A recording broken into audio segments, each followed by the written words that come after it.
20h45, heure Alger, vous êtes sur Al24 News. Madame, Monsieur, bienvenue dans ce 24 heures Afrique. Soulagement en Algérie. 80% des feux de forêt ont été maîtrisés, a indiqué le ministère de l'Intérieur en mettant en avant la mobilisation permanente des services de la protection civile durant la nuit d'hier. La même source a indiqué par ailleurs que la mobilisation se poursuit au niveau de 13 foyers de feu dans cette wilaya. Pour rappel, ces feux ont survenu dans la nuit de dimanche à lundi. Le bilan est de 34 morts déplorés et plusieurs dizaines de blessés, ainsi que d'importantes pertes matérielles. De son côté, le président algérien Abdelmadjid Tebboune a instruit le ministère de l'Intérieur pour lancer un recensement des dégâts relatifs aux incendies qui ont touché plusieurs wilayas du nord du pays et ce en vue d'entamer des opérations de dédommagement au profit des citoyens affectés. Et en Tunisie,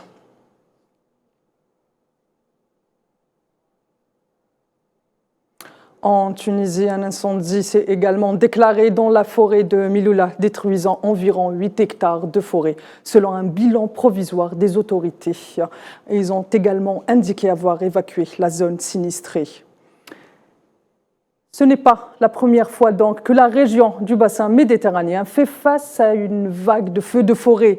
Qu'il s'agisse de la rive sud ou de la rive nord, ces incendies sont néfastes pour la faune et la flore. Sont-ils exacerbés par le changement climatique? Si la réponse est oui pour de nombreux experts du climat, une autre question s'impose. S'agit-il aujourd'hui de la principale cause des incendies en Méditerranée? Un sujet signé Souhila Akilal. Les pays méditerranéens des deux côtés de la rive connaissent ces dernières semaines une vague de chaleur sans précédent. Des températures qui battent tous les records. De jour comme de nuit, le mercure s'emballe, rendant l'air irrespirable.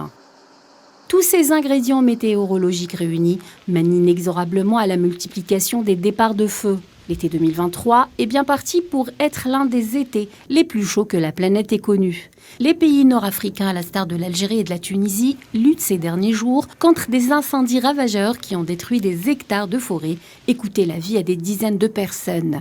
Même chose pour le sud de l'Europe où plusieurs pays mènent une lutte acharnée contre les incendies. En Grèce, plus exactement sur l'île de Rhodes, cela fait 8 jours que les soldats du feu tentent de maîtriser le brasier. Une vision apocalyptique qui dénote de l'ampleur du phénomène. En Italie, c'est encore plus édifiant. Le pays est coupé en deux, alors que la mobilisation est générale pour venir à bout des violents incendies qui touchent Palerme, la Sardaigne et la Sicile. Le nord du pays, lui, fait face à de très violents orages qui ont coûté la vie à 2 personnes. Quant à l'Espagne, le pays connaît des incendies à répétition depuis le printemps dernier. Tous ces phénomènes sont les conséquences directes du changement climatique que subit la planète bleue. En ce qui concerne la Méditerranée, les scientifiques ont depuis longtemps classé la région comme un hotspot du changement climatique. Ces changements climatiques ont des répercussions néfastes directes sur la culture, notamment du blé et des olives, l'assèchement des nappes phréatiques en raison du manque de pluie, mais également sur la montée du niveau de la mer et du risque d'inondation, d'érosion et de salinisation des côtes.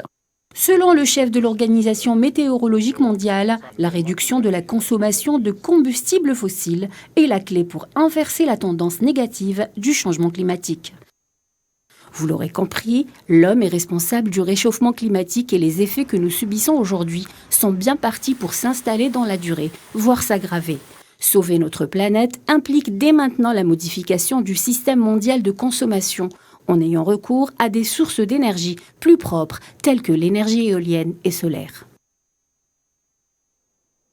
Et avec cette canicule, Madame, Monsieur, on ne vous le rappellera jamais assez, l'hydratation est importante.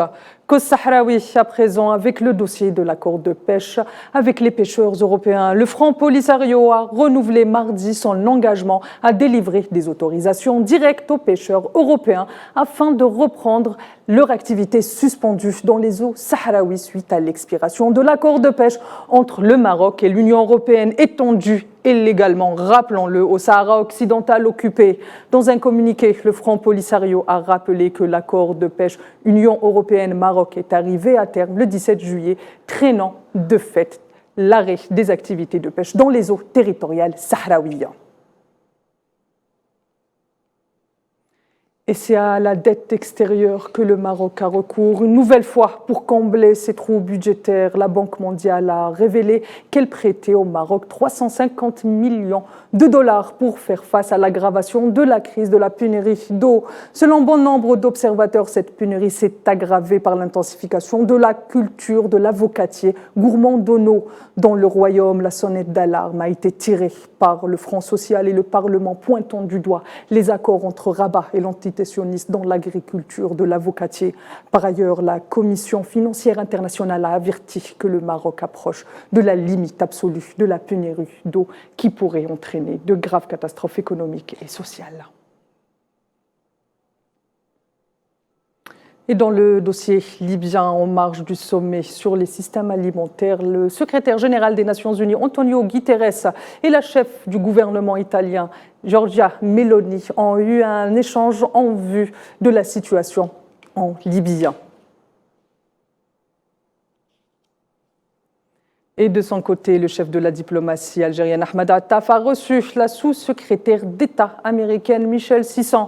Les entretiens entre les deux responsables l'ont porté sur la question bilatérale et le dialogue stratégique entre l'Algérie et les États-Unis. Les discussions se sont également penchées sur les dossiers régionaux ainsi que l'évolution de la situation en Libye, au Mali ou encore au Soudan, et ce, en préparation de la prochaine visite d'Ahmed Attaf à Washington.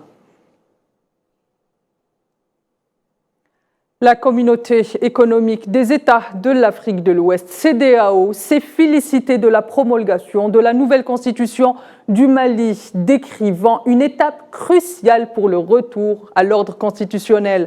Par ailleurs, la CEDEAO a retiré aussi sa disponibilité à travailler en étroite collaboration avec le peuple malien pour relever les défis auxquels le pays est confronté et promouvoir la paix, la stabilité et la prospérité dans l'ensemble de la région.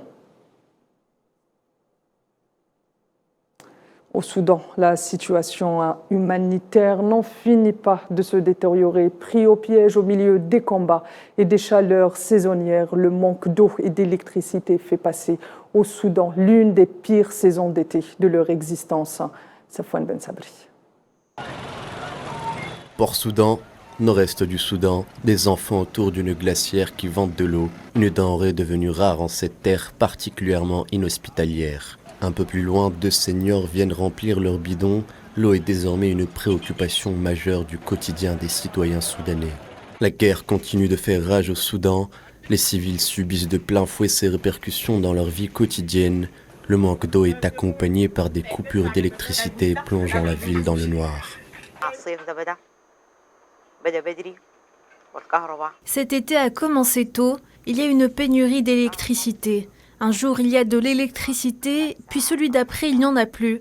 Avec un été d'une telle chaleur, il n'y a pas d'eau. Maintenant, nous achetons de l'eau.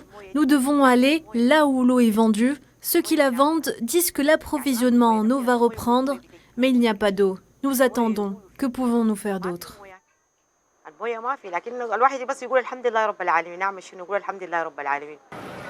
Port-Soudan abrite désormais des milliers de Soudanais qui ont fui la guerre qui sévit dans la capitale Khartoum entre les forces armées du pays et les forces de soutien rapide. L'afflux de déplacés soudanais a troublé la ville, déjà aux prises avec de mauvaises infrastructures.